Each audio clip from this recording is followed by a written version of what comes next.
जय हिंद मेरे प्यारे दोस्तों, कैसे हैं आप सभी। आई होप कि आप लोग बहुत अच्छे होंगे और अपना पढ़ाई अच्छे से कर रहे होंगे। काफ़ी ज़्यादा दिनों के बाद वीडियो बन रहा है।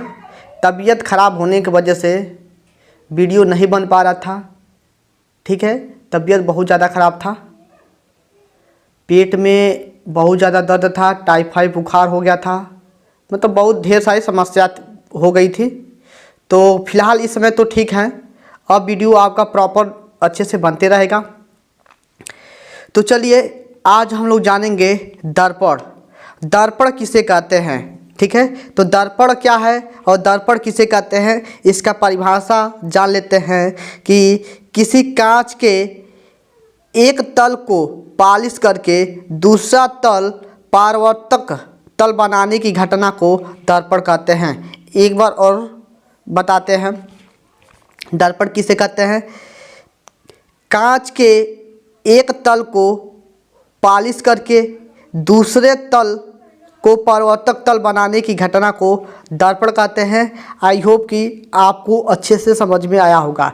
यानी कि दर्पण है, यह मेरा क्या है, शीशा है, ठीक है। यह मेरा क्या है, शीशा है। तो शीशे के, यह मेरा क्या है, शीशा है। मान लेते हैं, एक मिनट, देखो यह मेरा क्या है, शीशा है। तो शीशा है, तो शीशे के एक तल को यदि हम कलाई कर देते हैं तो उसे हम लोग क्या कहेंगे, दर्पण कहेंगे, ठीक है। उसे हम लोग क्या कहेंगे, दर्पण कहेंगे। तो वही कह रहा है कि किसी कांच के एक तल को पालिश करके दूसरे तल को परावर्तक तल बनाने की घटना को क्या कहते हैं, दर्पण कहते हैं। चलिए अब आगे चलते हैं। दर्पण के बाद दर्पण कितने प्रकार के होते हैं। तो दोस्तों दर्पण जो होते हैं, दर्पण दो प्रकार के होते हैं, समतल दर्पण, गोली दर्पण, ठीक है। समतल दर्पण और गोली दर्पण, समतल दर्पण, गोली दर्पण। तो समतल दर्पण बहुत मोस्ट इम्पॉर्टेंट है, ठीक है। समतल दर्पण बहुत मोस्ट इम्पॉर्टेंट है, इसको मोस्ट में डाल लीजिएगा। समतल दर्पण मोस्ट इम्पॉर्टेंट है, यहाँ पर कर देते हैं, चलिए सही है। समतल दर्पण वेरी मोस्ट इम्पॉर्टेंट है। देखिए हम लिख भी दिए हैं मोस्ट इम्पॉर्टेंट, क्योंकि समतल दर्पण और समतल दर्पण की विशेषता हर साल पूछता है, ठीक है। तो जो मोस्ट रहेगा यहाँ पर आपको लिखा मिल जाएगा मोस्ट, ठीक है। जो मोस्ट नहीं रहेगा नहीं मिलेगा। चलिए इसको जान लेते हैं। किसी कांच के एक पृष्ठ को परावर्तक तल बनाने की घटना को क्या कहते हैं, समतल कहते हैं। किसी कांच के एक तल को, एक बार और बोल रहे हैं, किसी कांच के एक पृष्ठ को परावर्तक तल बनाने की घटना को समतल दर्पण कहते हैं। समतल दर्पण की विशेषताएं अब जान लेते हैं। समतल दर्पण की विशेषताएं, तो समतल दर्पण की कुछ विशेषताएं होती हैं, इनको जान लेते हैं।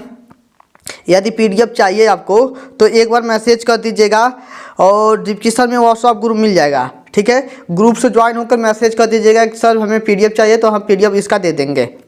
चलिए समतल दर्पण की विशेषता पहला क्या है, समतल दर्पण की विशेषता में पहला क्या है, समतल दर्पण द्वारा सदैव आभासी सीधा एवं वस्तु के बराबर प्रतिबिंब बनता है। एक बार और, समतल दर्पण द्वारा सदैव आभासी सीधा एवं वस्तु के बराबर प्रतिबिंब बनता है। दूसरा क्या कह रहा है कि समतल दर्पण में वस्तु का दाईं सिरा बाईं तरफ तथा दाईं सिरा बाईं तरफ बनता है। आप लोग क्या कीजिए, इसी समय अपने घर में जाइए और घर में जहाँ पर शीशा लगा है वहाँ पर जाइए और वहाँ पर खड़ा हो जाइए। आपका जो दायां सिरा है बाएं तरफ दिखाएगा और बायां सिरा जो है दाएं तरफ दिखाएगा, देख लीजिएगा, ठीक है। तीसरा क्या है, तीसरा है आपका वस्तु को क्या है, वस्तु को समतल दर्पण के जितने नज़दीक रखते हैं प्रतिबिंब उतना ही नज़दीक बनता है, तथा वस्तु को समतल दर्पण के जितना दूर रखते हैं प्रतिबिंब उतना ही दूर बनता है। यानी कि कहने का मतलब यह है कि समतल दर्पण के सामने जितना नज़दीक, यानी कि जितना पास वस्तु को रखेंगे उतना ही पास पर आपका जो प्रतिबिंब बनेगा, और जितना दूर पर वस्तु को रखेंगे उतना ही दूर पर प्रतिबिंब बनेगा, ठीक है। बाबू आगे चलते हैं, 3 हो गया। चौथे पर, चौथा क्या है? चौथा क्या है? चौथा जान लेते हैं। चौथा नंबर है समतल दर्पण द्वारा किसी वस्तु का पूरा प्रतिबिंब देखने के लिए समतल दर्पण की ऊंचाई वस्तु की आधी होनी चाहिए। यानी कि कहने का मतलब यह है, एक बार और पढ़ते हैं। दिया क्या है? समतल दर्पण द्वारा किसी वस्तु का पूरा प्रतिबिंब, यानी कि यदि हम, यह समतल दर्पण है और यह कोई वस्तु है, ठीक है, तो इस वस्तु का पूरा प्रतिबिंब देखने के लिए समतल दर्पण की ऊंचाई, समतल दर्पण, यह मेरा क्या है? समतल दर्पण था ना, यह मेरा समतल दर्पण था। तो वस्तु की ऊंचाई, कहाँ गया? समतल दर्पण की ऊंचाई, 1 मिनट। समतल दर्पण की ऊंचाई, तो समतल दर्पण की यह ऊंचाई है, समतल दर्पण की ऊंचाई वस्तु की आधी होनी चाहिए, वस्तु की आधी होनी चाहिए। आई होप कि आप लोग समझ गए होंगे। एक बार और पढ़ते हैं ताकि आपको समझ में आ जाए। क्या कह रहा है? समतल दर्पण द्वारा किसी वस्तु का पूरा प्रतिबिंब देखने के लिए समतल दर्पण की ऊंचाई वस्तु की आधी होनी चाहिए। समतल दर्पण की जो ऊंचाई है वह वस्तु की आधी होनी चाहिए, यानी कि वस्तु बड़ा होगा, समतल दर्पण छोटा रहेगा। पांचवा, यह इम्पोर्टेंट है। पांचवा नंबर इम्पोर्टेंट है और यह आपके सिलेबस में नहीं है, ठीक है, यह इम्पोर्टेंट भी है और आपके सिलेबस में भी नहीं है। यह क्लास 12 में, ठीक है ना, 12th में मिल जाएगा आपको।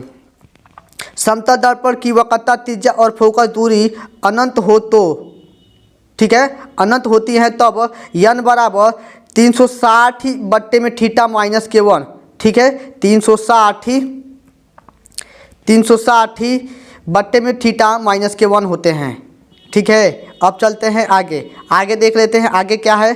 अब हम लोग जान लेते हैं गोली दर्पण, ठीक है। गोली दर्पण की परिभाषा जान लेते हैं। गोली दर्पण की परिभाषा क्या है कि किसी कांच के खोखले गोले के एक हिस्से को काटकर उस पर पारे या चांदी की पॉलिश करने से गोली दर्पण बनता है। एक बार और पढ़ते हैं बाबू ताकि आपको समझ में आ जाए। किसी कांच के एक खोखले गोले के एक हिस्से को काटकर उस पर पारे या चांदी की पॉलिश करने से गोली दर्पण बनता है। आई होप कि आप लोग समझे होंगे। आगे चलते हैं। गोली दर्पण जो होते हैं 2 प्रकार के होते हैं। गोली दर्पण कितने प्रकार के होते हैं? गोली दर्पण 2 प्रकार के होते हैं। पहला अवतल दर्पण, दूसरा उत्तल दर्पण। पहला अवतल दर्पण, दूसरा उत्तल दर्पण होते हैं, ठीक है। तो अब जान लेते हैं अवतल दर्पण किसे कहते हैं। तो अवतल दर्पण की परिभाषा क्या है? अवतल दर्पण की परिभाषा क्या है? अवतल दर्पण की परिभाषा यह है कि गोली दर्पण के उभरे हुए भाग पर पॉलिश करने से अवतल दर्पण बनता है और अवतल दर्पण में प्रकाश का परावर्तन दबे हुए भाग में होता है। एक बार और समझिएगा, गोली दर्पण के उभरे हुए भाग पर पॉलिश करने से अवतल दर्पण बनता है और अवतल दर्पण में प्रकाश का परावर्तन दबे हुए भाग से होता है। अब हम लोग इसके चित्र को देख लेते हैं। चित्र क्या कह रहा है कि क्या बोले हैं? गोली दर्पण के, ठीक है, 1 मिनट, चलिए सही है। गोली दर्पण के, यह मेरा क्या है? गोली दर्पण है, ठीक है। गोली दर्पण के धसे हुए भाग में परावर्तन होने से क्या बनता है? अवतल दर्पण बनता है। आई होप कि आप लोग समझे होंगे। यहाँ पर वही कह रहा है, गोली दर्पण के उभरे हुए भाग पर पॉलिश करने से अवतल दर्पण बनता है और इसमें जो प्रकाश का परावर्तन होता है दबे हुए भाग से होता है। तो वही है गोली दर्पण के उभरे हुए भाग पर, यह मेरा उभरा हुआ भाग है, 1 मिनट, यह मेरा उभरा हुआ भाग है। यह मेरा कौन सा भाग है? उभरा हुए भाग पर पॉलिश करने से दबे हुए भाग में प्रकाश का क्या होता है? परावर्तन होता है। तो इससे हमारा क्या होता है? यह मेरा कौन सा दर्पण है? अवतल दर्पण, ठीक है, आई होप कि आप लोग समझे होंगे। अब उत्तल दर्पण समझ लेते हैं। ठीक उसके उल्टा धंसे हुए भाग में क्या होता है, हमारा पालिश होता है और उभरे हुए भाग में प्रकाश का परावर्तन होता है। ठीक उसके उल्टा, यानी कि वहाँ पर क्या था, वहाँ पर था हमारा, एक मिनट यहाँ पर चित्र से समझ लेते हैं पहले। देखिए चित्र वहाँ पर क्या था, ऐसे बना था। उभरे हुए भाग पर हम लोग ने क्या किया था, पालिश किया था, और दबे हुए भाग से हमारा क्या हुआ था, परिवर्तन हुआ था। तो सेम कंडीशन उत्तल लेंस में ऐसे ही बना दीजिए। तो इसमें क्या होगा, इसमें क्या होगा, धंसे हुए भाग को हम लोग क्या करेंगे, पालिश कर देंगे, और उभरे हुए भाग से हमारा प्रकाश का परिवर्तन होगा। आई होप कि आप लोग समझे होंगे। तो इसके थ्योरी को भी देख लेते हैं। थ्योरी क्या है कि गोली दर्पण के दबे हुए भाग पर पालिश करने से उत्तल दर्पण बनता है, और उत्तल दर्पण में प्रकाश का परिवर्तन उभरे हुए भाग से होता है। उत्तल दर्पण में प्रकाश का जो परिवर्तन है उभरे हुए भाग से होता है। आई होप कि आप लोग समझे होंगे। अब जान लेते हैं गोली दर्पण से संबंधित कुछ परिभाषाएं हैं, इसको हम लोग कल पढ़ेंगे, ठीक है। क्योंकि गोली दर्पण से संबंधित जो परिभाषा है इसको कल पढ़ेंगे, क्योंकि यह वीडियो कुछ बड़ा हो जाएगा तो आपको पढ़ने में मज़ा भी नहीं आएगा। कल से हम लोग यहीं से पढ़ेंगे गोली दर्पण से संबंधित कुछ परिभाषाएं। आई होप कि आपको जितना भी क्वेश्चन पढ़ाया है आपको समझ में आया होगा।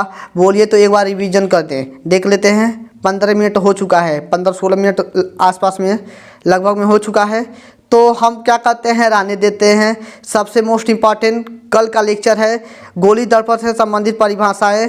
तो ठीक है, तो आज के लिए इतना ही रहने देते हैं। यदि वीडियो पसंद आया हो तो अपने दोस्तों के पास ज़रूर शेयर कीजिएगा। ओके बाय, जय हिंद दोस्तों।